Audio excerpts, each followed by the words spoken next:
এর 3 দিন নিরামিষ খাওয়ার নিদান দিচ্ছেন নবদ্বীপ পুরসভার চেয়ারম্যান, কিন্তু মমতা বন্দ্যোপাধ্যায় এর বিরোধী আত্রী, তারপরেও কেন তা নিয়ে প্রশ্ন উঠছে। আর এই নিয়ে তো বিতর্ক তৈরি হয়েছে যে কেন এই নিদান দিচ্ছেন তিনি। নবদ্বীপবাসীকে তিনি বলছেন যে দোলের দিন এই 3 দিন নিরামিষ খেতে, যেখানে তৃণমূল নেত্রী মমতা বন্দ্যোপাধ্যায় এই ধরনের মতের সঙ্গে সহমত নন, সেখানে কেন এই ধরনের নিদান দিচ্ছেন তিনি, কি বলেছেন শুনুন।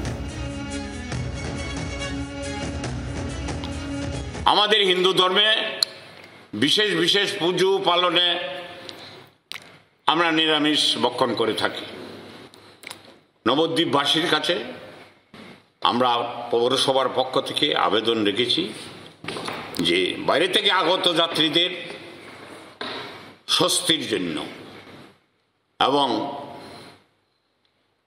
গৌর পূর্ণিমার মর্যাদাকে বৃদ্ধি করার জন্য আমরা আমিষ ত্যাগ করে নিরামিষ আমরা প্রত্যেকে এই 3 দিন আমরা ভক্ষণ করব।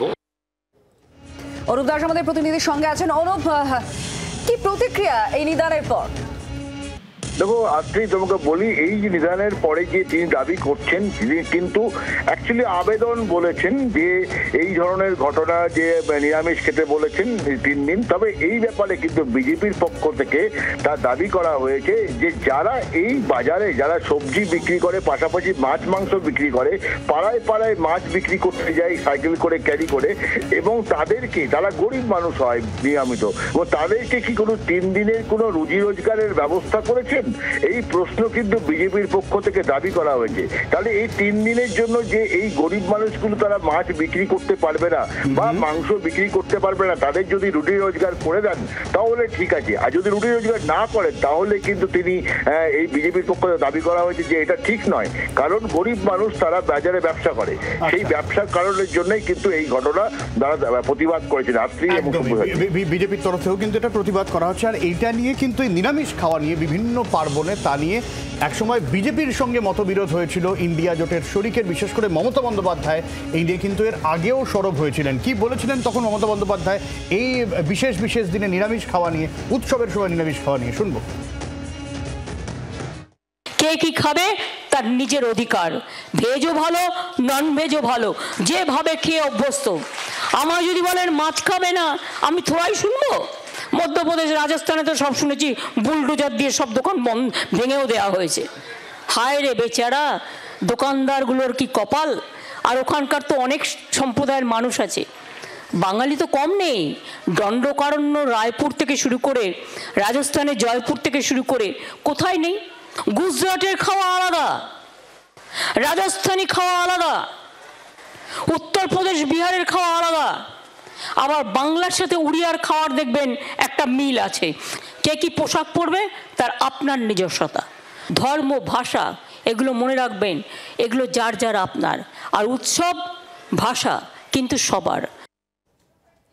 নবদ্বীপের চেয়ারম্যানের এই নিরামিষ খাওয়ার যে আবেদন, তাকে সমর্থন করেছেন পুরোহিতরা। শুনুন কি বলছেন তারা।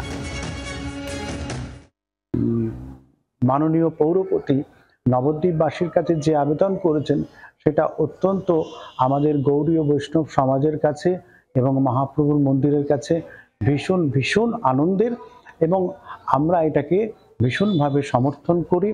এবং মহাপ্রভুর মন্দির থেকে আমি তাকে সাধুবাদ জানাই, এবং নবদ্বীপবাসীর কাছেও আমাদেরও আবেদন যে এই 3টে দিন আমিষ ভক্ষণ না করাটাই শ্রেয়। এবার বিজেপির প্রতিক্রিয়া কি রয়েছে সেটাও শুনুন। দেরিতে হলেও নবদ্বীপের চেয়ারম্যান বিমান কৃষ্ণ সাহার বদোদয় হয়েছেন। আজকে উনি বলছেন দোল পূর্ণিমা উপলক্ষে নবদ্বীপবাসীকে 3-4 দিন নিরামিষ খেতে। খুব ভালো কথা, আমরা বিরোধিতা করছি না, এটাই তো কালচার, সনাতনী কালচার। কিন্তু যারা এই বিক্রেতা, মাছ এবং মাংস বিক্রেতা, তারা তো গরিব মানুষ, খেটে খাওয়া গরিব মানুষ, তাদের একদিন কাজ না করতে চলে না। তাদের বিকল্প রোজগারের ব্যবস্থা কি করেছেন, বা 3-4 দিনের কি ভাতা তাদের কি দিচ্ছেন? তাদের কোনো ব্যবস্থা না করেই, তাদের কোনো দায়িত্ব না নিয়ে চেয়ারম্যান এই দায়িত্বহীন এই কথা তিনি বলতে পারেন না।